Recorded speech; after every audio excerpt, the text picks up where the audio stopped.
that curiosity and empathy is needed from the leaders as well to understand what dynamics they have, understand why that's happening, and have empathy for the choices people are making.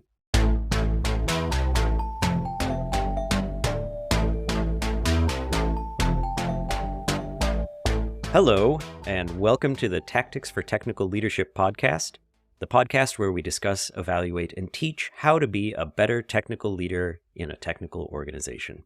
I'm Andy. And I'm Mon-Chaio. Thanks for joining us again. If you recall and listen to our last episode, we talked about boundaries and how we can use a model called BART in order to assess what's going on within your organization around relationships. And BART stands for boundary, authority, role, and task. We can use those four pillars to think about things that are happening in our organization for good and for bad. Did I just about cover it, Andy? Yeah, I think that's a pretty good overview of it. And today, I believe we were going to be talking about boundaries a bit more. Is that right? Yeah, right. What we ended off last time was on, I felt like, a very interesting question, which I posed to you.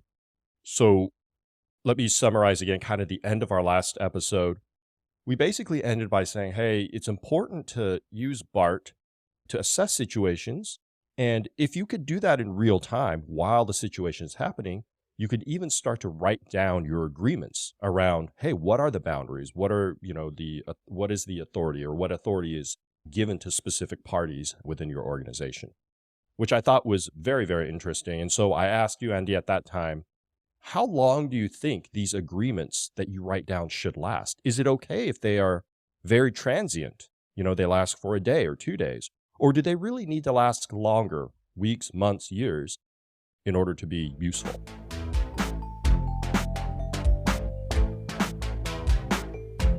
So my take is that there's no one answer. And I think that's a bit of a cop-out in some ways, but it's also the truth. It's the famous "it depends." Mm-hmm. And my way of thinking about it is that you could say at the organizational level, for an established organization, their boundaries, their roles, their tasks, like the organizational task, if we're talking about across all of them, but I think we're going to concentrate more on boundaries for this discussion, are kind of fixed. Like, you can even say that, like, the boundary of the organization, that's pretty long-lived. Who's in that organization and who's out in terms of a company. Right. So some of these are going to last a really long time, possibly the life of the whole company. Mm-hmm. And some will not last very long. So within that company, you might have a team for platform work and a team for platform work on a particular migration. Mm-hmm. And they'll have a boundary. And that boundary may last a few weeks or a few months. Mm-hmm. So I would say they'll vary quite a bit. I think that makes a lot of sense. Yeah, I do think that makes a lot of sense. BART is very large, right? It's just one heuristic. And you can use it to analyze sort of the interrelationship at a company level, right? All the way for a 30 or 40,000 person company. Mm-hmm. Or you can say, look, I'm going to use it as a heuristic to analyze the relationships and working dynamics between a 3 or 4 person team. Mm-hmm. And so at those differences in scale, it absolutely makes sense to say it depends on how long those can live. But I'd be curious to think about and to discuss whether there's some other sort of heuristic that we can use to say, look, at an org of this size, or, a team of this type of responsibility requires either a longer lived or a shorter lived boundary. And again, to remind listeners who may or may not have listened to the last episode, boundaries are super important because oftentimes authority, role, and task flow from what those boundaries are. To think about those heuristics, let's start going through a few. So I would say one heuristic is how central to the mission is that boundary. And so in that, you could say, like, well, the boundary of belonging to the company or not is pretty central to that company operating in its mission. Okay. So that one can't change very often.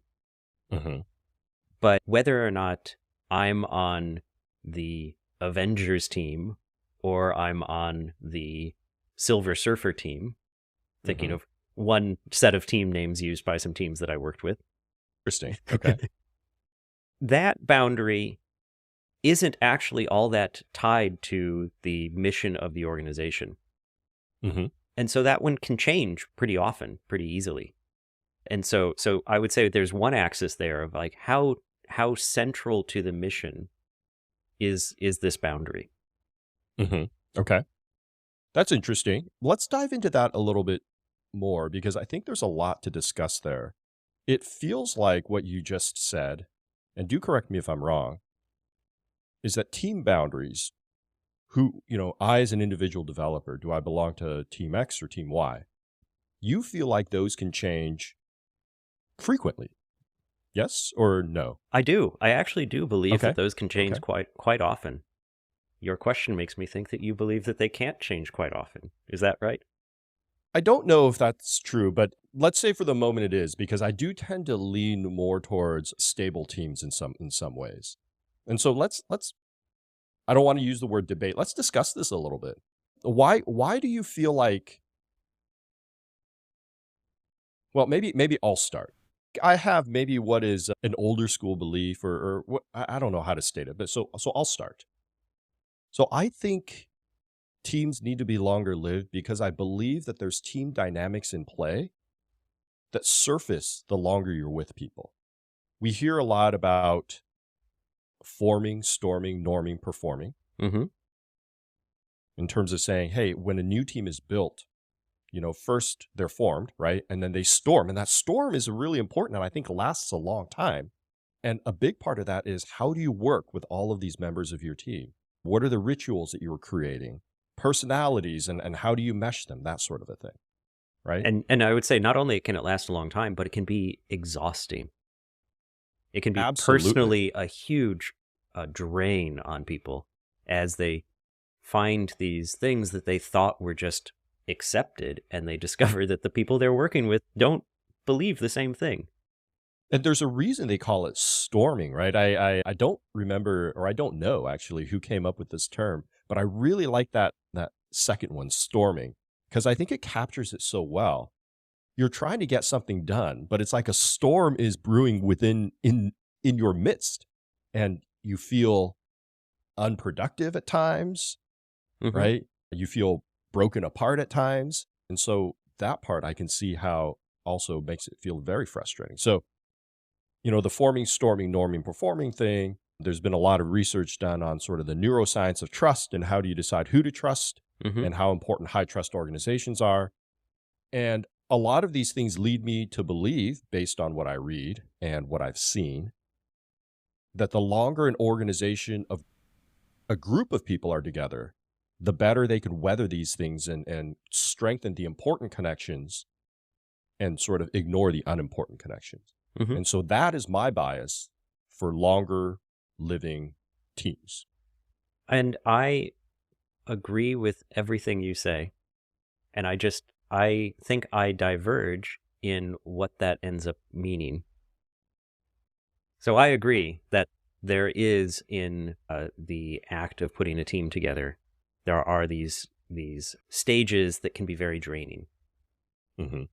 But I don't take that to mean that we should then hold our team boundaries very fixed for a long amount of time. I won't say reasonable because each one of us will debate about what reasonable means. Mm-hmm. And my thinking is, if it hurts, do it more often. The old XP saying. Yeah. Like, Okay. okay, so if switching pairs is difficult, switch Mm-hmm. pairs more often. If Mm-hmm. writing those tests is difficult, write those tests more. If Mm-hmm. running your tests is difficult, run them more often. Right. And in doing that, if you pay attention to what happens, in doing that, then you can get better at doing it. I remember, Mon-Chaio, when we used to work together as programmers, we would do pair rotations. I believe at one point we had on the whiteboard this whole matrix of you, me, and the other developers. And we'd make sure Right. that we'd gone through and paired with everyone, and then Mm-hmm. we'd count the number of times with each person, and we were trying to even that out, make sure we were kind of moving around. Mm-hmm. And one of the things that happened, if I recall this properly, I don't know if you remember it the same way, was that we came across a wider group to a norm about how we operate. Mm-hmm. So here's the way I think about it, is that the teams that people are a part of can be much larger than the teams that they often get put into. Mm-hmm. And the wider you can make that team boundary, the more options the business has to achieve that central objective, which can't change very easily. Mm-hmm. So we should aim to make those boundaries fairly wide, and not like do this at people's mental health, at the expense of people's mental health. That would Mm-hmm. that would be terrible. That would be a way of burning out your teammates and your employees, and like throwing them out of the bus constantly because you're just churning through them. I do not want that. Right. But we should kind of question that and say, okay, like in the forming, storming, norming, performing model, Mm-hmm. what's the storming coming from? Mm-hmm. Some of it may be completely essential Mm-hmm. in how something happens. I'm having a hard time thinking of something that would be essential for that at the moment, that can't be trained for people to handle in a different manner. Right. And in my mind, this comes to the central tenet of teaming. Are you familiar with teaming from Amy Edmondson? Yes. Yes, I am. Okay, good. Because the central thing of teaming is, look, we constantly are being put in new teams, and we need to just get good at forming teams. Mm-hmm. So that's my thinking about this, which is why teams aren't necessarily a long-lived thing. Interesting. Do you believe me, or do we need to go a bit more? I think as we talk through it, there are the nuances there. I like what you said, which is we should aim to be part of a larger team. I like that. And I think that is really important. And what I want to do is I want to put a pin in that, because while I believe in that, I think that there are some boundaries that we should discuss around how large is that, right? Because a lot of companies will say, well, I'm a 80,000 person company. Your team is the 80,000 person team. Yeah, So, which on the surface you're kind of like, really?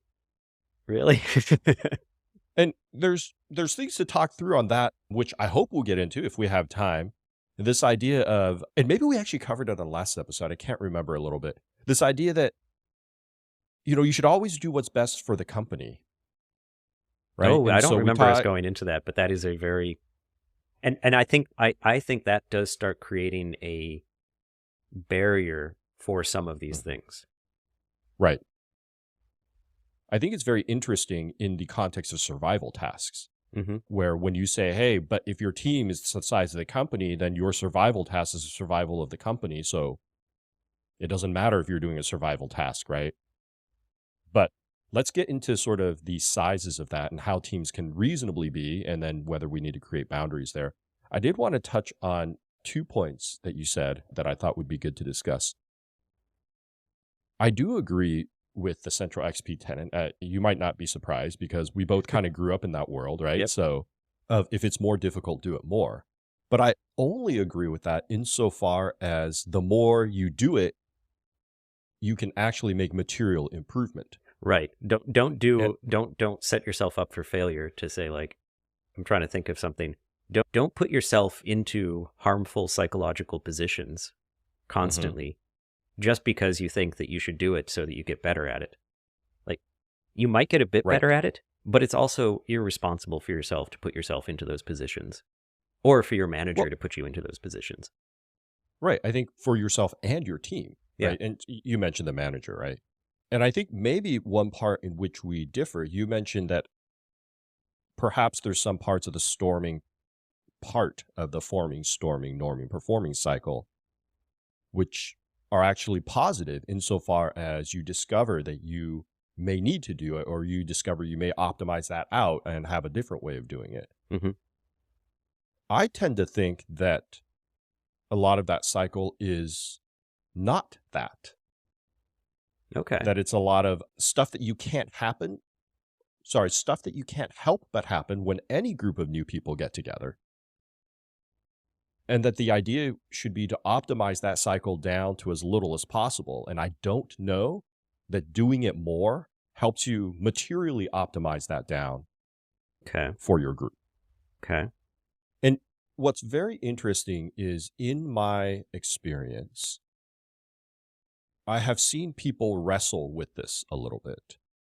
They want to do a lot of these types of matrix organizations where, you have a group of UI developers and they go work on something for 2 weeks or 2 months, and then they switch and work on something else for 2 weeks and 2 months. And And they have found, and just to clarify for listeners who don't know what a matrix organization is. oh, good point. Yeah. Good point. A matrix organization is one where essentially a way to think about it is you have two managers at all times. You have your kind of like your team manager, your discipline manager, so UI, UX, and then you have your project manager. And the benefit of doing this structure is that you can always pull people onto your project as long as there's resource available. You don't need to worry about these team boundaries. Right. The downside of it is that the project manager and the team manager will sometimes work at odds with each other. And so it can put people in a bind because they're the one that gets the pull. And I would say that there's more downsides as I've seen organizations grow larger and longer lived. So one downside, which we've kind of touched on already in this episode, is around personality conflicts. So inevitably, as your practices get larger, you have more UI developers, you realize that Jane doesn't work so well with Joe. Yeah. And so I think, then you start. I was going to say, and I think that gets to what you were talking about earlier, which is like, at what size does this start falling apart? Right. And there's those kinds of things, just human society things where we don't get along with everyone. We just can't stand some people. And so like saying your team is 80,000 people of your tech organization in your 500,000 company, it's a bit laughable that you should consider that whole thing your team. It could be. Like, let's discuss that more. But I think, the other part of matrix organizations that I've seen people find really challenging is around ownership, accountability, responsibility. Yeah. So if you have a UI engineer go and make 3 screens, and then they go off on another project, what happens when there's bugs on those 3 screens? Yeah. What happens when a different UI engineer comes and fixes those bugs? And do you have a sense of ownership and accountability? Now, we could debate whether that's important or not, but the fact that, we could debate whether that's important or not. I think it is important that people feel that. And it is one of the limiting factors as well in the, like, what's the size of this boundary and how fast can it move? I tend to agree. I think we're already sort of diving in that maybe one of the limiting factors or heuristics around what is the right size of this boundary is, can you feel ownership or do you feel accountability? Yeah. And can you possibly feel ownership and accountability to 80,000 other people? Absolutely. In my mind, so I've often latched on to the thing that's called Dunbar's number, which says basically humans can have strong social interactions or social connection to about 100 people. I don't remember the exact number. I think it's 120 plus or minus some number, which would say, the 80,000, you're not going to be able to have a strong social connection to that. But you can have a strong social connection to much more than like a standard software team of, say, 10 people. I mean, it seems like this conversation is moving in a direction, and it seems like we have momentum there. So let's take it there. Yeah. I like that you brought Dunbar's number into this because I do think about that a lot as well. But I think it'd be very interesting to think about why. Why is it that we can't form connections with more than 100 people? Because I think if we sort of dive into that, that'll sort of get us into the crux of so why do people think about teams and team boundaries? Yeah, so why do you think it is? I think it's because it's very difficult to keep in mind the social nuances that are important for building strong relationships with more than that many people. And I would say it's probably even a lower number of people. So for you and I, right? I mean, we're a little bit closer. We do a podcast every week. But as I look at your face, I can sometimes tell, oh, is he waiting to speak? Is he unhappy? Is he not unhappy? Does he want to go down this topic? And those nuances, plus others, right? Like, do they like to celebrate their birthday? Do they like surprise parties? Are they vegetarian? Like, I think all of those are important in building human relationships.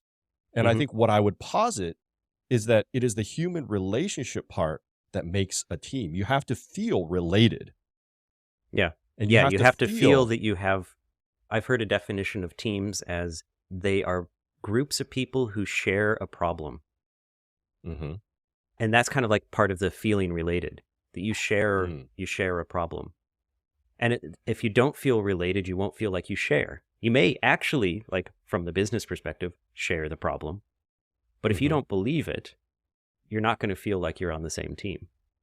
I think the nuances are interesting here, and maybe they're not, and we'll edit this out. So if I'm a CEO of, let's not even call it an 80,000 person company. Let's just say we're 500 people, Hmm. right? If I'm a CEO of a 500 person company, or even a 70 person company, as we work together at Hmm. one, where the CEO was very fond of saying, you should all think about the company, right? We're solving such a big problem. Yeah. You're all members. And so why is it that we can't all share that problem, right? The problem being, hey, we're trying to accomplish a business goal. That's a problem we all share at the company Ah. size. To me, this brings us back to the storming and some of the tactics that you can use for Hmm. shortening it. Hmm. And it basically for me comes down to transparency, curiosity, and empathy. So the Okay. transparency is needed to make sure that the information about how everything is going or what's relevant is available. Hmm. The company you're talking about, I think there was some transparency missing at times where it would be like, what are we talking about? Uh-huh. We don't know. And why? And we'll Yeah, get into the authority autonomy stuff later, but yeah. yeah. And then Uh-huh. the curiosity is necessary so that when those unexpected social interactions come up, you're able to sit there and think beyond your judgment to more of a Hmm. curious state where you can say, like, why are they doing that? Hmm. To maybe elicit more information that wasn't considered relevant at the time, but now, because of your curiosity, has turned into, oh, it is relevant information. Hmm. So it might be that I'm used to a team lunch every week, and Mon-Chaio, you just never attend. Hmm. And why not? Maybe I'll ask you why not, and you'll tell me I don't eat lunch. Hmm. And be like, oh, okay. Well, maybe we can do something else. Right. So Right. that kind of thing. And the Hmm. empathy is needed so that when I get that answer, rather than Hmm. responding, you don't eat lunch. What the hell's wrong with you? Hmm. I can say, oh, he's made the choice. He doesn't eat lunch. Great. Well, what does he enjoy that we could maybe get together to do? Hmm. But to bring us back, you mentioned this because you said, hey, we can shorten the storming part Yeah. by using So these three. Go yeah. ahead. So and the reason, yeah, you can shorten it because I think a lot of the storming is coming about because these distressful discoveries Hmm. happen again and again and then get dwelled upon rather than quickly resolved. And so I think this is where I disagree with you. I agree that if you use your heuristic, we can reduce storming because I do agree that your central tenet is a lot of these distressing discoveries, as you mentioned. Where I disagree is that I don't know that you can materially shorten them because I think a lot of what you talked about around things like empathy and curiosity, that starts with trust. Mm. And this is a whole nother episode, but there's been a lot of study done on trust, right? And I'll just bring in one thing because I think there's two or three papers I like to talk about when I talk about trust, but I'll just bring out one thing. They did a study and they showed that organizations who use chat perform better when social chat is intermixed with work chat. I can believe that. Yeah. And so, if you have a separate social channel, that doesn't have any correlation. about how widely that channel is used with organization performance. But if it's well interspersed, it does. Yeah. There's a lot of other different conclusions to draw, but like to put the cart before the horse, building deep trust is difficult. Mm-hmm. And it requires a lot of work. It requires knowing people deeply. And so when you're thrust into a situation, in my mind, where you have to spend 2 months with a specific person, Yeah. like your timeline is not going to allow you to build trust. You're going to be in that storming phase because you haven't built trust. Yeah. Yeah. Yeah. And I don't agree. think there's any way to eliminate that. How do you define trust? To you, what is trust? To make sure that we're discussing the same thing. Yeah, and I'm not prepared exactly to have this discussion. There is like 2 types of trust, and I'm going to butcher it because, again, I don't have all of the stuff in front of me. That's fine. But there's like this thing, I think I would call it like transient trust, which is just like the ability to trust someone from a task on a day-to-day basis. Right. And then there's this concept of like a longer lasting trust, which is, you may F up this task or whatever, but I still trust you can do the right thing.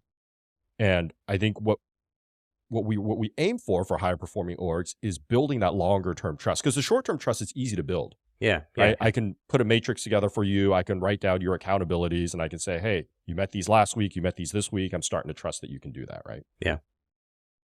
I mean, in some ways, it's like what a CV is. You can trust me that I can do your job because I've done similar jobs in the past. What thing you're trying to get to in that is get that going a bit faster.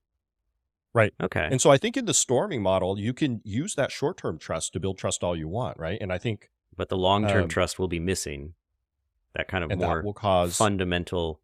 It's almost like one is almost like a task trust. I trust that you could do this task. Right. The other one's more of, I might frame it as a judgment trust. I trust your way of thinking. I think that's a reasonable way to put it.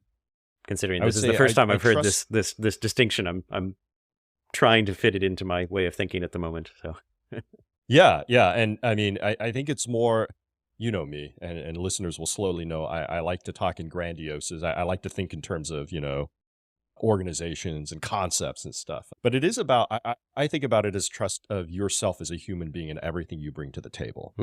Yeah. And I think that's really important. And getting back to the boundaries, I think what we're kind of getting around here is the biggest limiting factor on how often you can change your boundaries is going to come down to these human factors. It's going to be the trust people have in each other, their ability to socialize and to build that trust and to know each other. And we both think we have some tactics that could help that, but it's kind of the big unknown. And I think that is one of the things, is that when a boundary gets changed, if we want to move along a little bit here, when boundaries change, it can be a very distressing time. So for instance, like to talk about probably one of the most distressing boundary changes is a merger or acquisition of a company.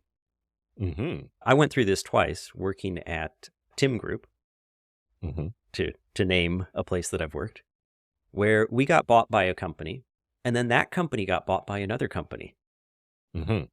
And one of the things that happened was quite a confusion about boundaries. So, and this was an interesting one. It was actually very distressing for the people at Tim because we didn't really know what they wanted from us. We didn't know where the boundary was anymore.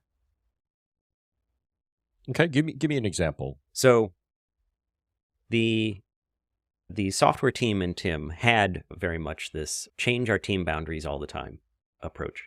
Okay. Yeah. And so the way that the group decided how to change its team boundaries was based on what are the problems that are currently the focus for the organization. And how do we fit into that? So as the development team, where do we fit? So if the focus is going to be on account management and sales, the developers wouldn't say like, okay, we're going to jump onto account management and sales. They'd say, what could we do as developers to support the sales and account managers to do what they need to do? Sure. And we might build a team around that. We might say, oh, there's one lead developer needed to go and scout out some work and define what needs to happen next. Or actually what we need is a team of 4 or 5 with these skills to build up this new feature to improve the workflows of account management. So that was kind of the way that they worked at a very high level. You do the merger or the acquisition, and now, as I was saying before, that kind of like company boundary has been broken because you've been bought by another company that you're going to be part of in some way.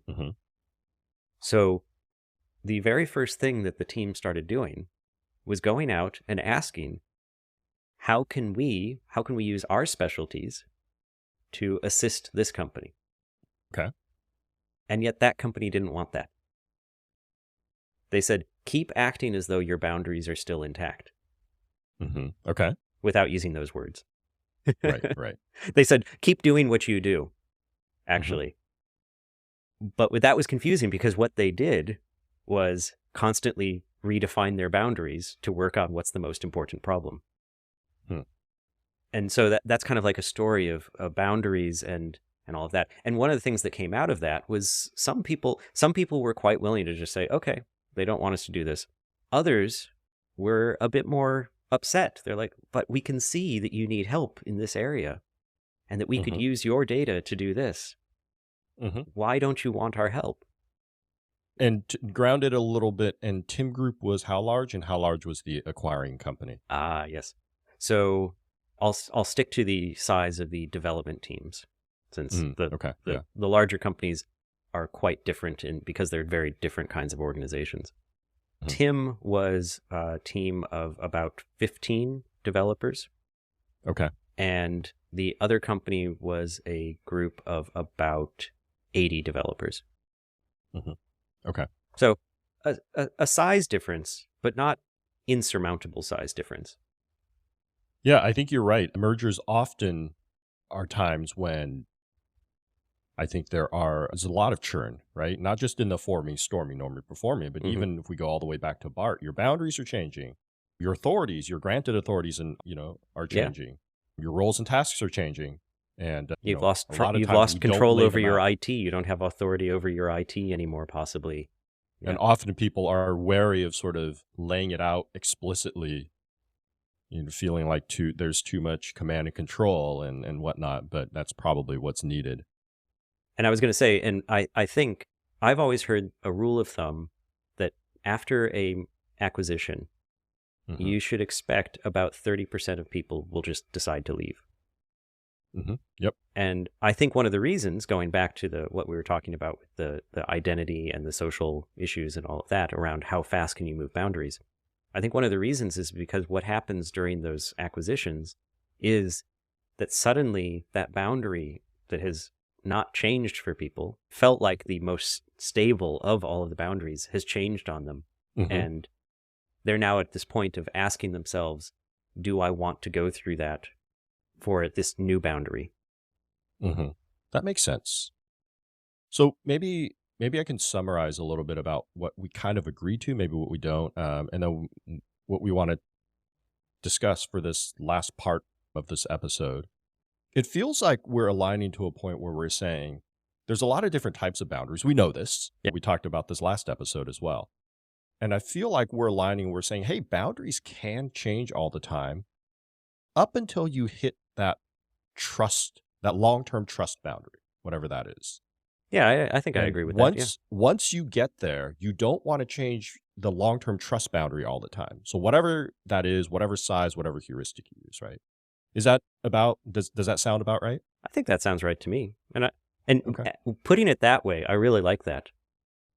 I like it because it gives it a name, what we're talking about. But it also hints at that's another boundary that no one has defined or talked about. And you could almost say can't be defined or even clearly talked about because it's going to be so hard to figure out where it is. You're right. And so I would propose that we spend this last part of the podcast discussing and maybe giving listeners some heuristics about how they might be able to figure out where that boundary is in their organization. I think we talked about one, or you talked about one being Dunbar's number, Mm-hmm.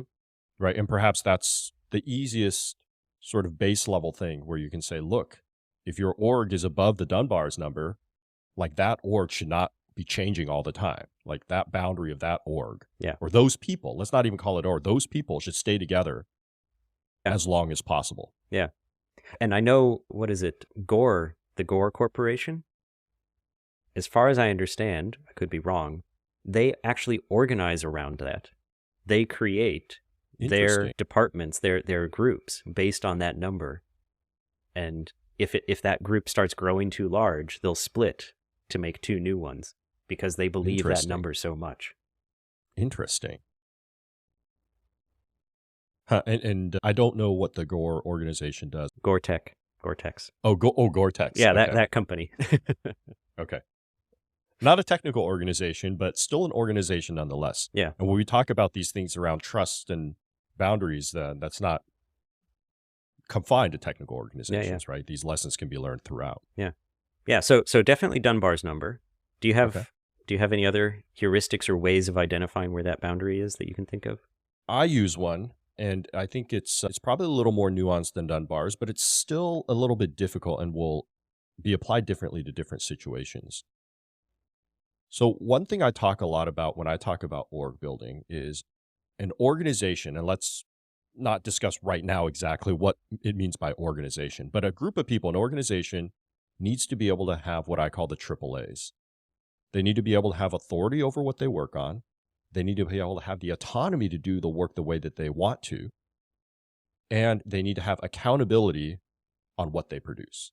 Okay. And I think a lot of that really is around trust, right? So for an organization to have AAA, people within the organization need to have deep trust within each other to say, look, like we can work together to create our own autonomy, right? We can work together to define how we're going to work, what we're going to work on, how we're going to achieve our goals.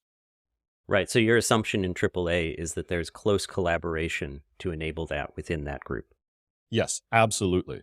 Absolutely. Within a AAA group, people need to have close collaboration in order for that group to function in a AAA manner. Right. Okay.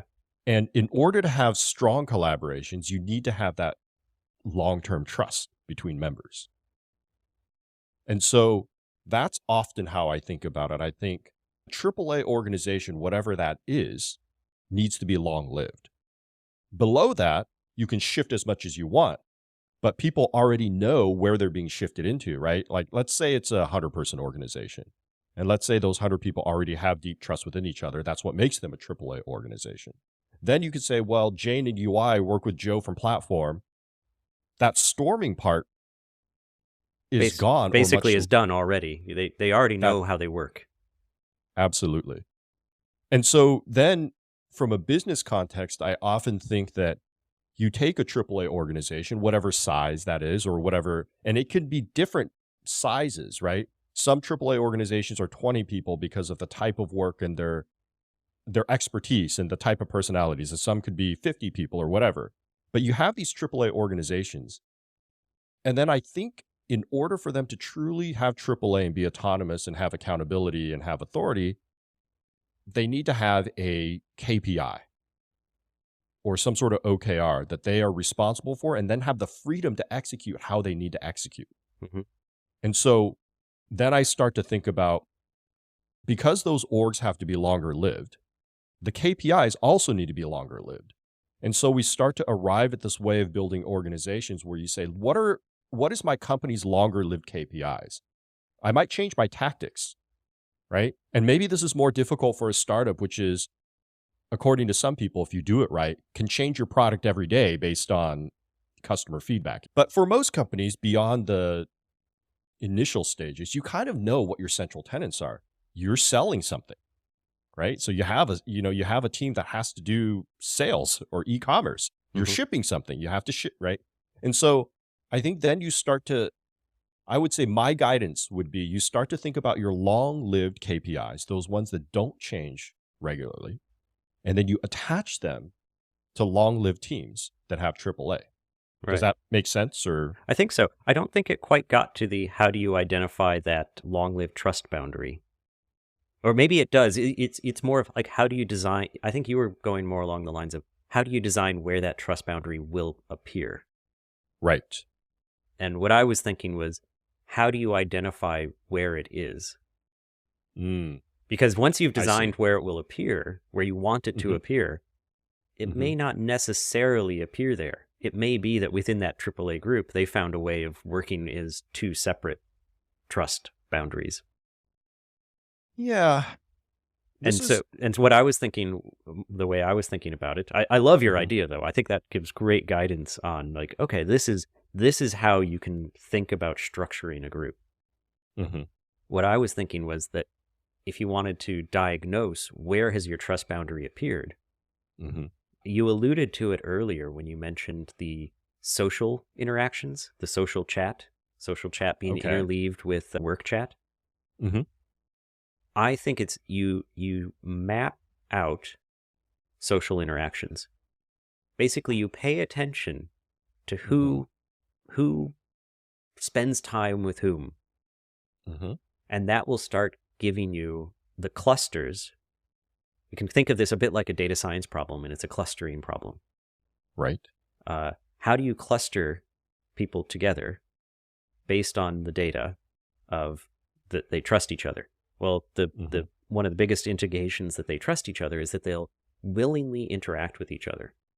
mhm. So you kind of have to make a little bit of a distinction between willing interaction and task desired or task needed interaction. Absolutely. Right. Um, yeah, I may have to work with you, Mon-Chaio, Mhm. but outside of that, I don't want to have anything to do with you. Right. And so it's paying attention to that. And this is one of the things where, I mean, you could go entirely data science on it. You could go like, okay, we're going to track down who DMs whom and all of that, Mhm, mhm. who ats each other, who who reviews whose code, who comments on it, what kind of flavor of comment is it, that kind of thing. You could go into all of that. And you may need to do it a bit to that level, especially for a remote organization, but I don't think you have to. I think you can do it based on, as a manager, what you hear on one-on-ones, what you Mhm. observe in terms of how they interact with each other. You've probably had this before. You get a sense of who goes together and who doesn't. Sure. Absolutely. And that, I think that you can write it down. You can start kind of like putting it out and then testing your hypothesis, because that's kind of what you'd start doing is you'd be writing this down and saying like, my hypothesis is I've got two groups. And Mhm. now you can start testing it. You can just straight out ask people, or you can look more specifically, are there interactions that I'm missing that actually tie these groups together? Yeah, it's interesting. I think I'm not like you could definitely do it the data science way. I think the challenge is going back to it's around the social context, not the work context. Yeah. And can you use scripts or technology to figure out how much social connection versus work connection there is between people. Whether I review your code or not could be both. It Yeah. could be because I have to. It could be because it's my turn. Or could be because I like learning from you. Or there's Yeah. a lot of reasons, right? Which, So, which gets into, you have to take into account what are the norms of the team, because the norms of the mhm. team will also influence this. So as you said, like So if the norm is that they constantly rotate duties like that, well, then yeah, it wouldn't be a reliable signal for trust. I still do think, and maybe you disagree, that I still do think the first step is the hypothesis organization, if you will. You construct an org which you think should have high trust boundary. And And look then for as disconfirming evidence. right, right, because you give it time, right? When you build, like, let's say you're building a new company from scratch, you hire 50 people. I don't think what you do is like you put those 50 people out there and then you start gathering data and saying, oh, Yeah, now that we yeah. know, right? You basically tell these 50 people, or you divide them into two groups of 20 or whatever, and you say, look, you are now a AAA team. Go Yeah. forth and do your thing, right? And then you measure Yeah. And then you over see, time. is this working? And so I think That's there's right. always those two sides. There's that like, this is the way I think it should work. And then you check, It's like you were doing with the KPIs. It's actually the same Right. pattern. You say, this is what I expect to be happening, and this is how we're going to measure whether or not that's actually working. Mm-hmm. And this is a similar thing. This is how I think we should be working and interacting. And now let's go and find out, is that actually what's happening? And you take corrective action. So I love this insight. At least it's insight to me because I never thought about the corrective action part of this before. I'd be curious to discuss what we think are, like, how do we see this working in practice? Right? We've given a lot of, well, managers can do it on one-on-ones and like, we could possibly use the data science, but is there some sort of actionable thing that we could suggest to listeners or actually even to myself and me taking it into my next organization? Like, what would this look like? Would this look like a monthly manager meeting every month where, we talk about this stuff? Is this at sort of an org-wide level? What do you think? That's a good question. I think it'll vary depending on the organization, but I think it should be an ongoing discussion. So, for instance, the Tim group that I was talking about was self-organized. And for that to happen, that kind of discussion was going on pretty much all the time. So it wasn't something that we necessarily designed, but it was something that I had to, as the engineering manager of that group, I had to promote, because without it, the organization doesn't happen. In a group of engineering managers. Now I'm kind of rambling as I think through my past and what I've tried to do in the past. Oh, of course. I mean, yeah. In a group of engineering managers at that acquiring organization, I got us to talk to each other, not specifically for this purpose, but this would have been a great topic to bring up, which was, what are the social groups that we see forming within our teams? Do they match up with the teams that we think we need for the objectives that we have right now? But it did kind of happen. So I think if we had made it more a deliberate and regular discussion, so you could say for like a management meeting, you have this as a regular discussion. What are our current team social dynamics? What are the groups? Does this align with where we need to go? That would be an interesting discussion. I agree. I think first of all, you have to set that accountability on your eng managers or group leaders. Yeah. That this is something that they're regularly required to look out for. Yeah. I think we'll get into learning in some other way, but you have to give them the skills to be able to look out for that and train them, because not everyone is going to know how to tease out the important social interactions within their group. Right? Yes. And the worst you can do is say, well, these people have lunch together, and that's my heuristic for social interactions within my org. And you also have to be careful, because it won't always show up in the same way. And what I don't want anyone to do from this discussion is go out and say, oh, these people aren't having lunch together, they're bad. Like, no. This should not cause you to go and just start saying, I need to reorg based on this. It's a point of question and a point of curiosity, going back to that curiosity and empathy. That curiosity and empathy is needed from the leaders as well, to understand what dynamics they have, understand why that's happening, and have empathy for the choices people are making. Right. I mean, let's not forget that the whole social thing is a proxy for trust, right? Yeah. Or let's call it long-term trust. So two people not having lunch with each other does not mean that they don't have long-term trust. Yeah.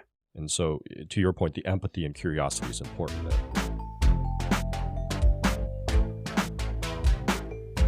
So this has been a super interesting discussion. I think there's a lot more to discuss here, and we've kind of teased that, but that's how it always is in these discussions, right? It tangents out into other things that then we want to bring in. But I think at least I have found that there's been some pretty good insight from the discussion we've had so far. And this idea of measuring long-term trust boundaries is something I'm going to think more about, and how to action that in my future organizations. And I'm going to think about long-term trust boundaries. I had not thought of that until this discussion. I really like the idea, and so I'm going to do quite a bit more thinking on it, see where it takes me. Fantastic. We would love to know, for all of you folks listening to the podcast, what your thoughts are. Does what we discussed make sense? Or do you have a different way of thinking about how to build orgs and how to build org boundaries? And maybe the boundaries aren't built around trust long term versus short term. So let us know. Thanks, Mon-Chaio. Yeah, thanks, Andy. Till next time. See ya. See ya.